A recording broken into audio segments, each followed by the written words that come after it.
أعوذ بالله من الشيطان الرجيم بسم الله الرحمن الرحيم ببركة سيدي الشيخ Mohamed Fawzi Kakari. Donc du coup j'ai pas accès sur WhatsApp, donc je vous fais le cours en différé. Donc là la première image, eh bien c'est une image d'un verset du Coran qui dit dans la traduction et de l'eau nous avons fait toutes choses vivantes. Donc il y a plusieurs versets qui parlent de la biologie, de la vie du sol, de la vie de l'air, du cycle des plantes, des animaux et de toutes choses. Mais on a pris celui-là pour commencer, puisque c'est vraiment celui-là qui est à la base de la vie, puisqu'on le rappelle on peut vite déconnecter et pas s'en souvenir, mais tout ce qu'on mange dans nos assiettes, c'était vivant auparavant. C'est-à-dire que quand c'est de la viande, la viande, elle a forcément une vache, un mouton, tout ça, un chameau, c'était vivant avant qu'on égorge. Et cet animal lui-même, pour être vivant comme ça, eh bien, il s'est nourri de céréales, de plantes, d'herbes et de différentes choses. Il a bu beaucoup d'eau aussi. Et donc toutes ces herbes, elles étaient vivantes aussi, elles n'étaient pas mortes. Et pour vivre, et bien, du coup, elles ont besoin de terre, entre autres, de l'eau bien sûr, mais c'est dans la terre. Et donc sur l'eau, eh ben c'est une miséricorde. Et on peut faire des choses comme l'irrigation par exemple, ou bien préparer un sol pour qu'il y ait une meilleure, pour qu'il ait plus de réserves, pour qu'il puisse emmagasiner plus d'eau.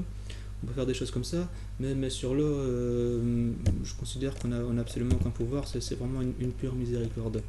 Et là, on va pouvoir travailler, c'est sur la terre. Donc ça, c'était une croyance en agriculture qu'on va en parler bientôt. Donc la deuxième image, j'ai trouvé très belle, puisque c'est une goutte sur une plante, et elle m'a beaucoup parlé. Ensuite,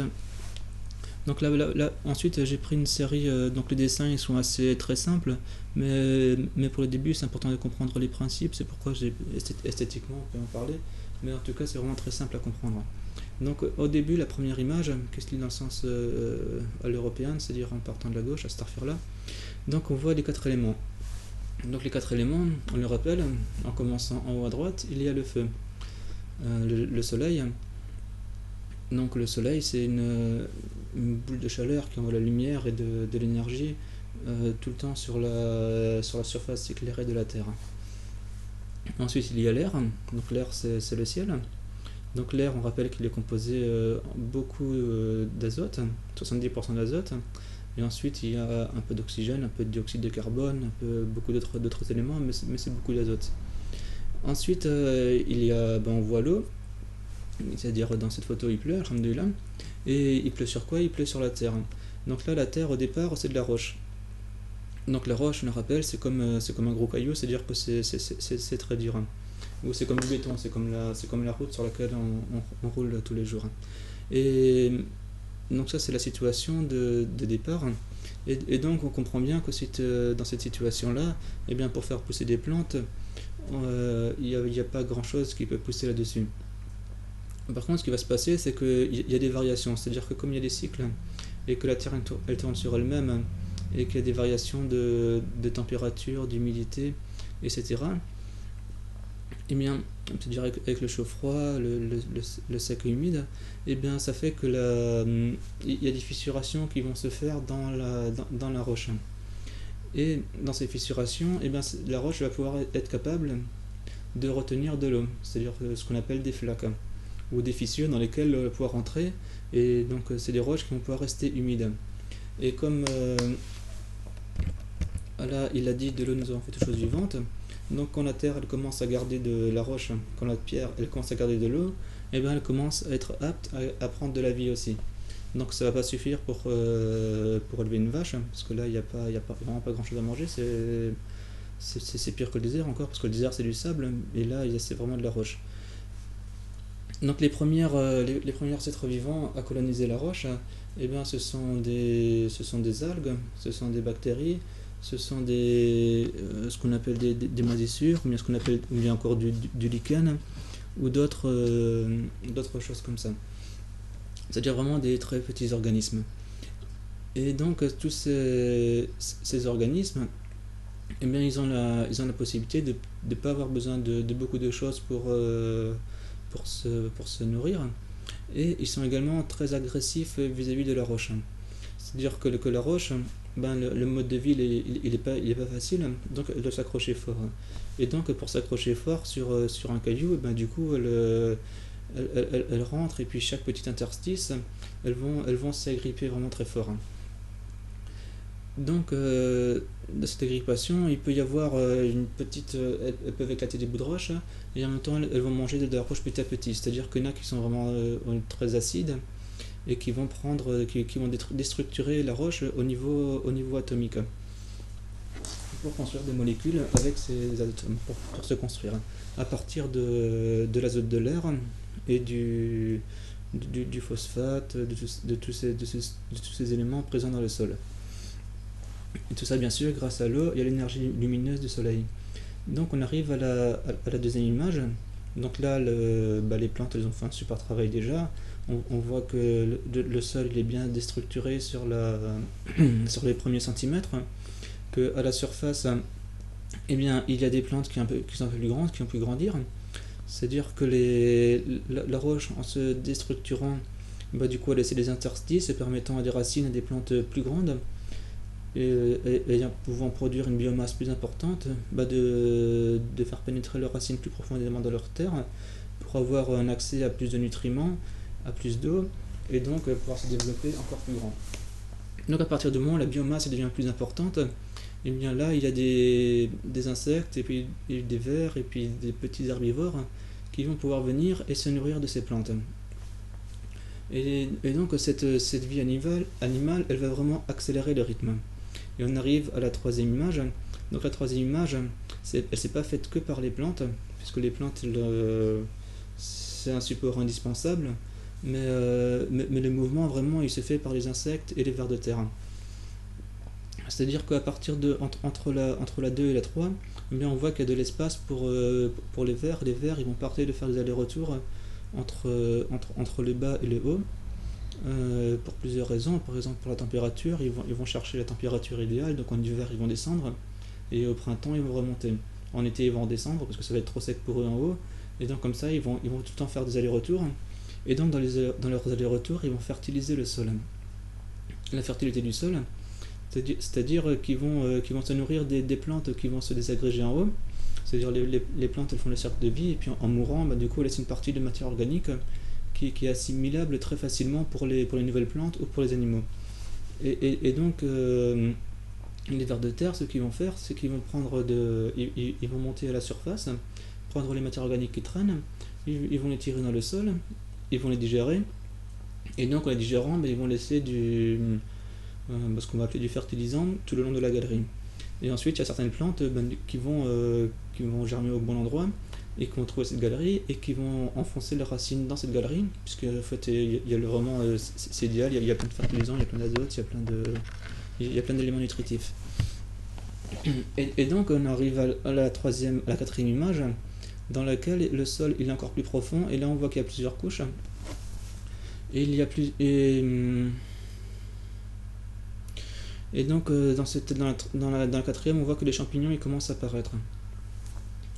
Et les mycorhizes, c'est quelque chose qu'on a redécouvert assez récemment. C'est-à-dire que le petit champignon qu'on voit en haut à gauche de l'image, le petit champignon blanc, eh bien, il crée des réseaux mycorhiziens. C'est-à-dire que c'est comme un système de veines. Et dans ce réseau, il y a de l'eau, il y a des éléments nutritifs qui circulent, et qui peuvent circuler à des vitesses assez importantes par rapport à ce qu'on peut connaître pour nous, c'est-à-dire plusieurs centimètres par heure. Donc pour une plante, plusieurs centimètres par heure, c'est rapide. Et donc ça va interconnecter les plantes, et ça va encore augmenter la fertilité du sol. Et il y a plusieurs couches, A, B, C. Donc on va commencer du bas. La couche C, c'est la couche de base, c'est-à-dire que c'est ce qu'on appelle la roche-mère.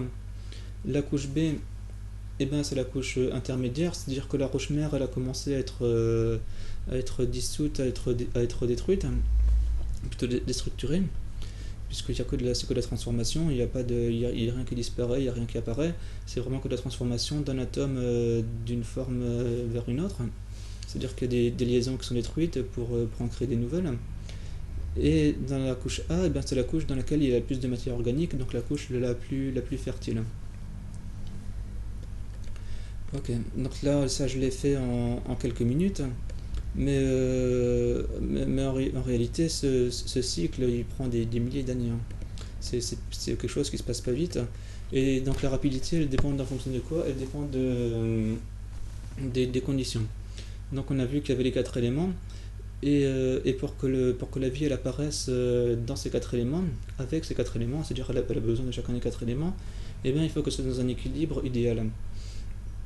Et donc l'équilibre idéal, eh bien, il est proche de l'équateur.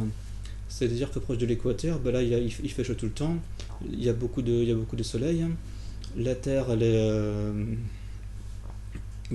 voilà, la Terre, il y a de la Terre, mais la destruction de la Terre par l'activité biologique va être beaucoup plus rapide et intense sous les tropiques que dans la steppe. C'est pour ça que dans la steppe, la steppe, elle a un petit du mal à passer au stade forêt. Alors que le milieu tropical, il est connu pour avoir des forêts denses avec des arbres immenses et une activité biologique vraiment intense. Et donc pour ces stades-là, en zone tropicale, ça peut être vraiment super rapide de faire revivre un sol. Dans nos zones à nous, avec l'hiver, durant lequel les activités biologiques se ralentissent, ça peut prendre beaucoup plus longtemps. Donc l'image suivante, on a vu ce qui se passe, et donc là on voit plus précisément les acteurs de ce changement. Donc les acteurs de ce changement, ici c'est que des êtres vivants qui vivent dans le sol. C'est-à-dire qu'au début, on voit principalement les plantes. C'est-à-dire quand on arrive sur une zone, sur un terrain, on va revenir à l'image d'avant, si vous voyez la roche-mère, si vous voyez le sable, le désert, vous savez que vous êtes à la première étape du processus. Donc là, il y a pas mal de boulot. Ensuite, si vous voyez qu'il y a des plantes qui sont vraiment toutes petites, vous savez que la vie elle commence à venir, mais qu'il y a encore pas mal de boulot pour la faire. Et puis si vous arrivez et puis que c'est presque une forêt, et là la fertilité elle est vraiment au top, et si on se débrouille bien, on peut faire ce qu'on veut. Bismillah. Donc on a parlé des plantes, puisque les plantes c'est ce qui est apparent. Quand on voit quelque part les plantes elles sont en place, et été comme hiver on peut voir leurs traces. Concernant les organismes vivants du sol, les vers de terre ils sont plus discrets, mais leur travail il est absolument indispensable pour pas mal de plantes. Donc les vers de terre, c'est eux qu'on peut observer le plus facilement, puisqu'il suffit de mettre un coup de bêche à la bonne saison, et si le sol il est bien vivant, on sort plusieurs vers de terre. Ou s'il n'y a pas de vers de terre, juste à côté du vers de terre à gauche, il y a une grosse larve. Donc cette larve, elle fait le même travail que le ver de terre en fait. Simplement, elle est adaptée à certains types de sols auxquels le ver de terre ne peut pas faire son travail. C'est-à-dire que chaque sol, il a ses propres êtres vivants. Donc les vers de terre, ils sont très gros et on peut les observer très facilement. Donc après les vers de terre, il y a également les souris, les taupes et tout ça. Donc ça c'est encore plus gros. Et plus petit, pour revenir au ver de terre, quand on voit des vers de terre, en fait, généralement si c'est le ver de terre, c'est que tous les autres ils sont là aussi. Donc ensuite, quand on va au plus petit, on voit qu'il y a des insectes. Donc c'est-à-dire que des acariens qui vont des... j'ai pas retenu tous les noms, mais du coup il y a beaucoup de familles d'insectes qui vivent. Et l'image la plus simple que j'ai trouvée pour comprendre ça, c'est comme une ville en fait. Et dans la ville, c'est pas ce qu'on voit le plus qui est le plus apparent. C'est-à-dire que pour faire fonctionner la ville, il faut des éboueurs, il faut des gens qui réparent, qui fassent des ampoules, il faut des gens qui construisent des routes, il faut des gens qui préparent les kebabs, il faut qu'il y ait des gens qui élèvent, qui acheminent, qui s'occupent du transport. Il y a beaucoup d'emplois, il y a beaucoup de services. Et donc quand on arrive souvent on n'est pas conscient de tout ça, on n'est pas conscient de toute cette activité, mais elle est vraiment là. Et donc tous ces insectes, eh ben, ils ont chacun leur rôle. Certains ils vont manger les plantes, d'autres ils vont manger les champignons, d'autres ils vont manger d'autres insectes, d'autres ils vont manger ainsi de suite.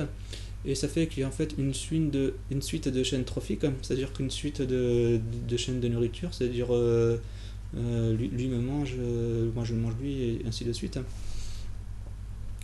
Qui fait que en fait c'est de l'activité biologique. Et donc on va utiliser l'image du commerce puisque les frères vous êtes dans l'entrepreneuriat.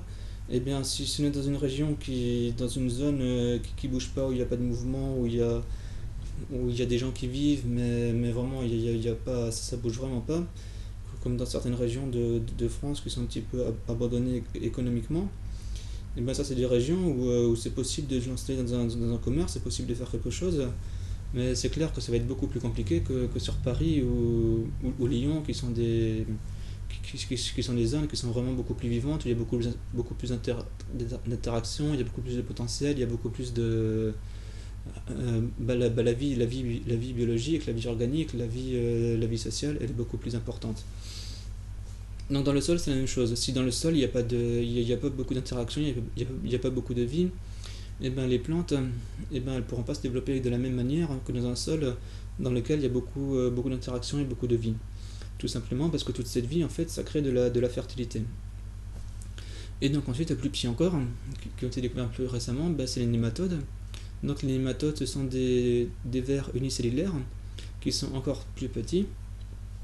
Donc parmi les nématodes, et ben, comme les autres insectes et comme les larves, et ben, souvent les starfurla, mais du coup les premiers parfois qu'on apprend, c'est que quand on commence à faire quelque chose, c'est à connaître les ennemis.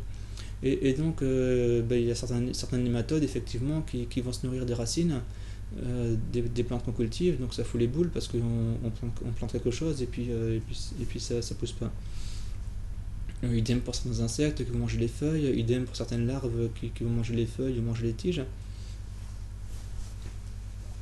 Mais en réalité, quand on rentre dedans, eh ben c'est juste c'est juste quelques pourcents, c'est juste une fraction de la population qui est dangereuse. Et il y a une fraction de la population qui est vraiment bénéfique.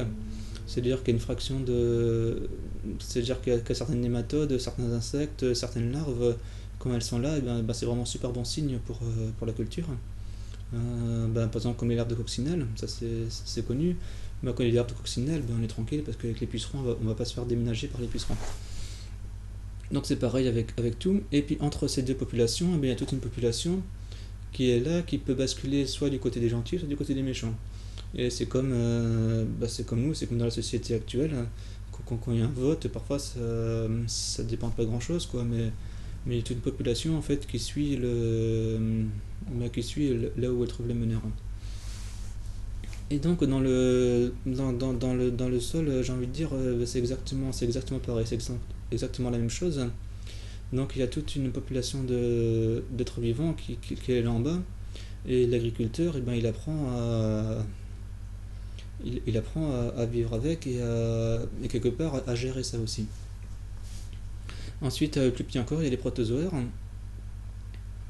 et les champignons et les bactéries. Donc les bactéries, c'est les plus petites. Les champignons, on sait ce que c'est, mais en fait, on ne sait pas vraiment ce que c'est. Là, il n'y a pas... Parce qu'il y a... Dans la famille des champignons, auparavant, on classait beaucoup d'êtres vivants là-dedans. Et maintenant, on se rend compte que parmi ces êtres vivants, il y a certains champignons qui ne fonctionnent pas du tout comme d'autres champignons, qui fait qu'on peut presque se demander si c'est des champignons. Par exemple, moi, ce que je trouve magnifique, c'est certains champignons qui se déplacent comme des êtres vivants, comme des insectes, ils se déplacent vraiment. Jusqu'à trouver leur endroit, et puis quand ils trouvent leur endroit, ben là ils se fixent. Mais avant ils se déplacent, c'est-à-dire dans l'eau, ils ont une petite flagelle, et puis ils vont là où ils veulent.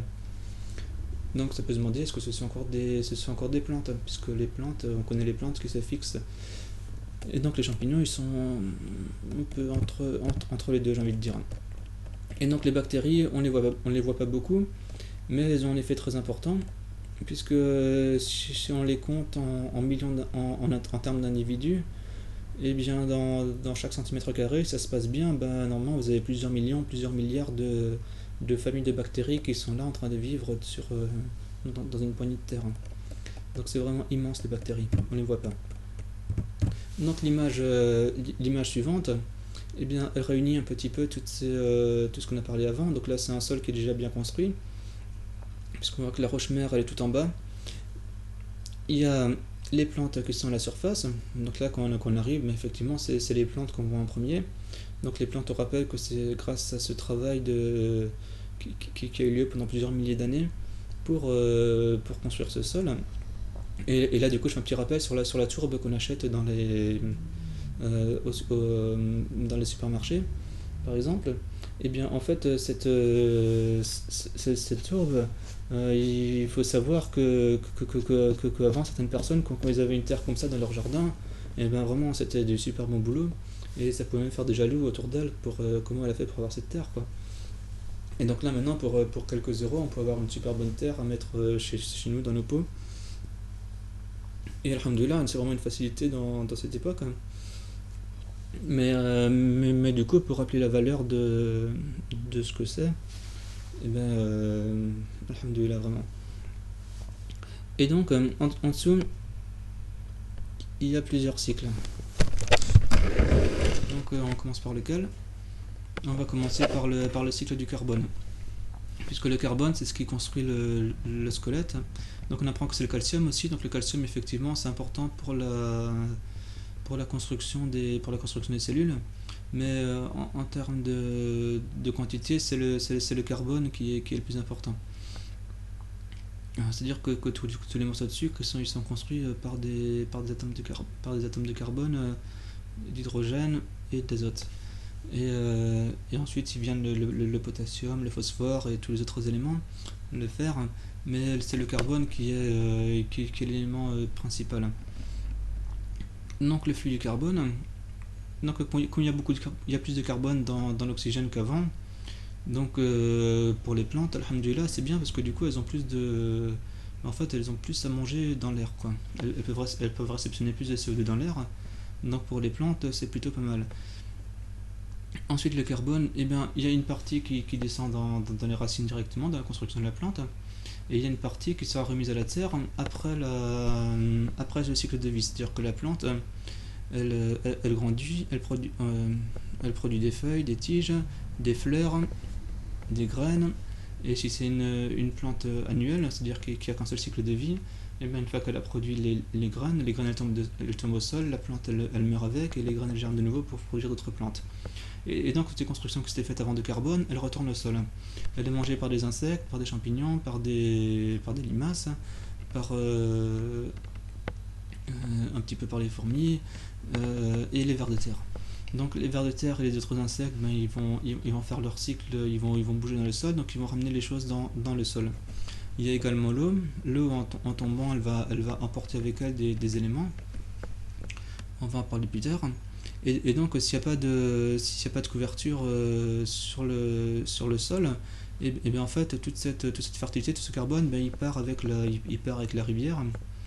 Alors que s'il y a des plantes, s'il y a plein de choses, ben, du coup l'eau elle pourra pas partir très vite, et puis plutôt elle va rentrer dans le sol. Donc elle va faire descendre tous ces éléments dans le sol. Dans le sol, il y a une partie des éléments qui vont être utilisés assez rapidement, et la plupart ils vont être transformés en forme d'humus. Donc l'humus, c'est de mémoire, c'est super bien cet exercice parce que du coup ça fait réviser les cours. Mais l'argile et d'autres éléments, ils sont à polarité négative, et donc ils attirent toutes les... Il faut vraiment que je vérifie mes cours. Mais et donc ils attirent ce qui est de polarité opposée à eux. Et donc ça fait qu'il y a des petites boules dans le sol qui vont se constituer qui vont attirer le carbone et qui vont attirer les autres éléments nécessaires à la fertilité. Donc c'est un petit peu des stocks, c'est comme des magasins. C'est-à-dire que du coup le sol il va stocker ce carbone, il va stocker les autres éléments, et ces éléments, ben, quand les plantes elles en ont besoin, quand le cycle de vie il en a besoin, mais surtout quand les conditions météorologiques, c'est-à-dire d'humidité et de température, sont adéquats, avec la présence d'oxygène, il faut l'oxygène, et ben dans ce cas, ces stocks ils vont pouvoir se libérer pour nourrir les plantes. Bien. Donc il y a également le cycle de l'azote. Donc l'azote dans les plantes, il y a aussi beaucoup d'azote. Et donc quand les plantes tombent sur le sol, ou à la fin des cultures, quand on couche tout sur le sol, enfin simplement quand les feuilles tombent sur le sol, et bien cet azote, il est soit mangé par les escargots, par les limaces, par les champignons, par tout ça, ou par un ver de terre. Ou s'il ne se passe rien, cet carbone il est relâché dans l'air. Cet azote il est relâché dans l'air. Puisque l'azote à la base il est de l'air. Et s'il n'y a pas assez d'azote, il y a certaines bactéries qui peuvent prendre de l'azote de l'air, mais seulement leur métabolisme il n'est pas aussi rapide, et puis elles ont besoin de pas mal d'énergie pour faire ça. Donc pour les plantes et pour les êtres vivants, c'est plus facile de ramasser ce qui tombe des plantes, de récupérer l'azote directement plutôt que de tirer de l'air. C'est plus économe en énergie. Et donc comme c'est intrinsèquement lié au cycle du carbone, et cet azote-là, elle va descendre dans la terre pour de nouveau se rediffuser aux racines. Donc ça c'est un cycle vertueux, puisque tous ces mouvements d'insectes, de vers de terre et tout ça dans le sol, ils vont creuser des galeries, ils vont construire des choses, ils vont consolider aussi l'humus, c'est-à-dire qu'ils vont laisser comment ça s'appelle, du mucus derrière elles, ou d'autres éléments comme ça qui sont un petit peu comme de la colle, comme de la superglue, qui vont faire que le sol il va se tenir, mais en petits grumeaux, pas une roche, mais en petits grumeaux, entre lesquels les racines pourront passer, ou alors les racines, que ce soit du champignon ou des plantes. Et donc tout ça c'est absolument excellent pour la biodiversité, pour la bonne croissance de toutes les plantes. Donc il y aurait encore des choses à dire, mais on va continuer. Donc là c'est une photo qui peut paraître pas très sexy, je comprends bien, puisque c'est une coupe dans un sol qui a été faite. Mais avec, si je vous l'avais montré tout au début, avant cette introduction, moi par exemple, avant tout ça, j'aurais pas vu grand chose sur cette photo là. Mais du coup, maintenant, avec tout ce qu'on a vu, là on observe qu'on voit bien les couches. On va commencer par en haut. Donc tout en haut, il y a le ciel. Donc le ciel, 70% d'azote, un peu d'oxygène, un peu d'hydrogène, et ainsi de suite, d'autres gaz indispensables à la vie. Juste en dessous, on voit qu'il y a peut-être 1, 2, 3, quelques centimètres avec de la matière organique. Donc là, on voit encore un petit peu des plantes, on voit un petit peu du verre. Donc ça, c'est là où il y a le maximum de vie, c'est là où il y a le plus de vie. C'est sur cette couche superficielle à la surface du sol. C'est là où il y a plein de vie. Ensuite, il y a la deuxième couche, l'horizon B. Donc l'horizon B, c'est là où il y a beaucoup d'activités biologiques. C'est-à-dire que là, il y a beaucoup d'oxygène qui circule par l'activité simplement par l'activité des vers de terre, par l'activité des insectes, par l'activité des différents organismes qui font s'agglomérer les petits morceaux de sable avec les morceaux d'argile, avec tout ça ensemble, et qui laissent de la place pour l'eau et pour l'air de circuler. Ensuite, l'horizon C, là il y a beaucoup moins d'oxygène, donc on voit qu'il y a beaucoup moins d'activité biologique, et on voit que c'est moins grumeleux. C'est beaucoup plus compact. Mais quand même, il y a pas mal de racines qui passent. On voit que là, il y a des racines qui descendent jusqu'à la roche-mère. La roche-mère, on voit, c'est tout en bas. Donc là, la roche-mère, il n'y a plus de racines, il n'y a que de la roche-mère. Donc ce qu'il faut savoir, c'est que pour construire un sol comme ça, on est parti de tout en bas, de la roche-mère. Donc la roche-mère, on voit qu'il n'y a pas de racines, c'est normal, c'est de la roche, les racines ne peuvent pas aller là. Les racines, il n'y a que des moisissures, des planctons, du lichen, de la mousse, des plantes comme ça qui peuvent survivre.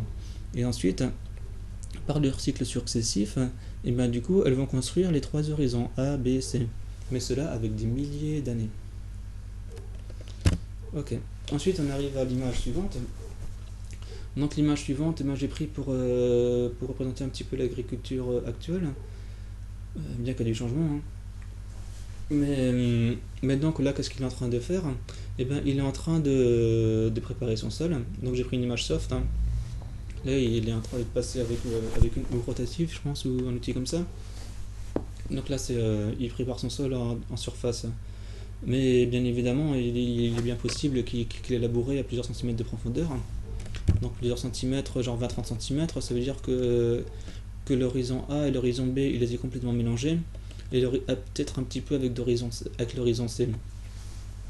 Donc dans la différence de couleur qu'on voit entre l'horizon A, B et C, eh bien, on voit que l'horizon A il est vachement plus foncé que l'horizon B, que l'horizon B il est vachement plus foncé que l'horizon C, et que l'horizon C il est encore plus foncé que la roche-mère. Donc l'horizon B c'est principalement des bactéries, là quand c'est profond comme ça, c'est principalement des bactéries qui n'ont pas besoin d'oxygène qui ont travaillé. Et donc quand il mélange l'horizon A avec l'horizon B, eh ben, en fait l'horizon A c'est le lit de semence idéal pour la graine. C'est-à-dire quand la graine elle tombe entre l'horizon A et l'horizon B, c'est-à-dire que quand elle est en contact avec la terre, avec la roche, c'est-à-dire avec les éléments minéraux du sol, et un petit peu avec la litière qui est au-dessus, la couverture végétale, et ben, il y a des conditions idéales de lever, c'est-à-dire que la graine elle est protégée du soleil, elle a reçu quand elle reçoit de l'eau, et bien l'eau elle est stockée dans le sol. La température, ça protège légèrement du gel, ça protège les températures extrêmes, enfin vraiment la petite graine elle est vraiment bien pour germer. Ok, donc quand ils mélangent comme ça, ben en fait artificiellement ils essayent de refaire ça. C'est-à-dire qu'ils passent en bas avec des grosses charrues pour casser en bas, faire des grosses mottes. Et puis au-dessus, ben, ils travaillent un petit peu plus finement la terre pour faire un lit de semences qui soit un petit peu plus fin. Mais donc le gars quand il fait ça, il casse tout. Parce que quand on regarde juste l'horizon A, B et C, ok, il est en train de faire l'horizon, il refait les horizons. Mais en fait le problème, c'est qu'en faisant ça, quand on revient aux images avant, on va revenir à l'image avec les micro-organismes, les microphones, mésaphones, macrophones, mégaphones. Et bien, les vers de terre, là, il n'y en a pas beaucoup qui survivent. Déjà, ils ont beaucoup moins de choses à manger. Les plantes, ben, on voit qu'il n'y en a plus. Il a tout viré, il a tout nettoyé, il a fait ça tout propre. Parmi la mésofaune, les insectes, ben, il y a beaucoup d'insectes qui ne peuvent pas vivre dans ce milieu-là. Et parmi les micro-organismes, ben, c'est pas les champignons, bien sûr, les champignons, ils mettent l'information, elle circule vite dans le réseau des champignons, mais leur construction, elle n'est pas forcément aussi rapide, ça prend du temps. Et donc, quand l'agriculteur il détruit son sol de cette façon plusieurs fois par année ou chaque année, et ben, la vie, elle peut pas se relancer. Donc, c'est un gros problème. Et de plus, il y a également le problème d'érosion, c'est-à-dire que quand il pleut, eh bien quand il pleut, l'eau elle tombe, et puis elle va emmener tous les éléments. Donc elle va recoller les éléments entre eux. Mais comme là, il n'y a pas tous les insectes, il n'y a pas tous les vers de terre, il n'y a pas tout ça. Donc les éléments, ils sont pas collés entre eux. Il n'y a pas de la glu. Ils sont juste collés mécaniquement. C'est un outil mécanique. Et les agriculteurs, ils n'ont pas encore trouvé maintenant comment faire pour faire des petits grumeaux idéal pour la vie. C'est pour ça qu'ils doivent travailler le sol tout le temps, puisque le sol, comme il n'y a pas cette colle naturelle qui est en place et qui tient les morceaux entre eux, ben, quand il pleut, le sol il se compacte. Ça veut dire que quand il pleut, et ben, du coup l'interstice, la pluie elle emmène les petites particules les plus fines, elle laisse de la place, et avec les poids, et ben, elle compacte tout ça. C'est-à-dire comme si on appuie en fait. Et donc ça fait une terre qui est un petit peu plus dure avec donc pas dans les semaines qui suivent bien sûr, mais dans les années qui suivent ce genre de travail, la terre ensuite elle devient vraiment dure et compacte. Donc ils disent qu'ils savent pas faire autrement. Donc ça c'est une question de connaissance et pas une question de moyens. Ensuite pour revenir à la biologie, j'ai pris une photo que j'ai prise quand je me promenais en forêt. Et puisqu'il y en a certains qui disent que sous les arbres ça pousse pas, c'est pour ça qu'ils coupent tout, parce qu'ils disent que sous les arbres ça pousse pas. Et donc là je me suis promené en forêt et puis j'ai vu que c'est vert partout.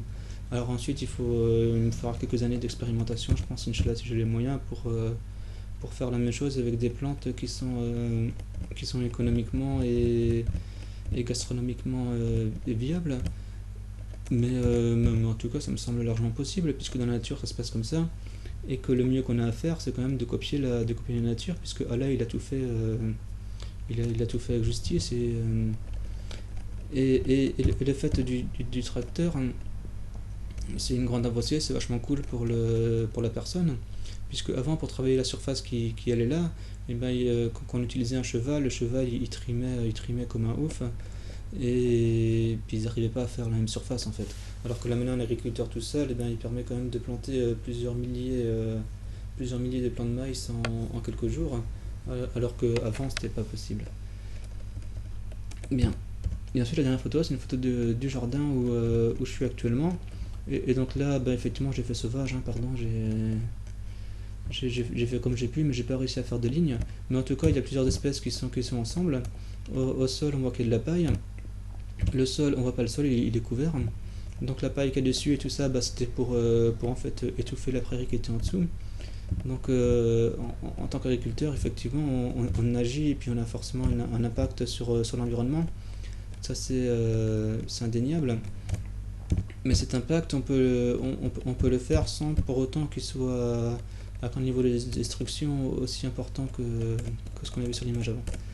Et, et puis donc ben voilà, je pense je pense qu'il y a de l'espoir, et puis je pense qu'on n'est pas obligé de transformer tous les champs en désert pour produire du maïs, du blé et tout ça, mais je pense qu'on peut faire ça de façon un petit peu plus raisonnée et de façon à mieux travailler avec la nature, et d'une façon à ce que les générations suivantes, nos enfants, Inch'Allah, eh bien, qu'ils n'aient pas des déserts à gérer autour des villes, mais plutôt qu'ils aient des espaces naturels. Enfin, naturel, de toute façon, c'est contrôlé par l'homme, puisque là, actuellement, l'homme il a. Mais qu'il y ait des espaces de biodiversité, eh bien, dans lesquels qui produisent assez naturellement, et qui est vraiment de la fertilité naturelle. Voilà.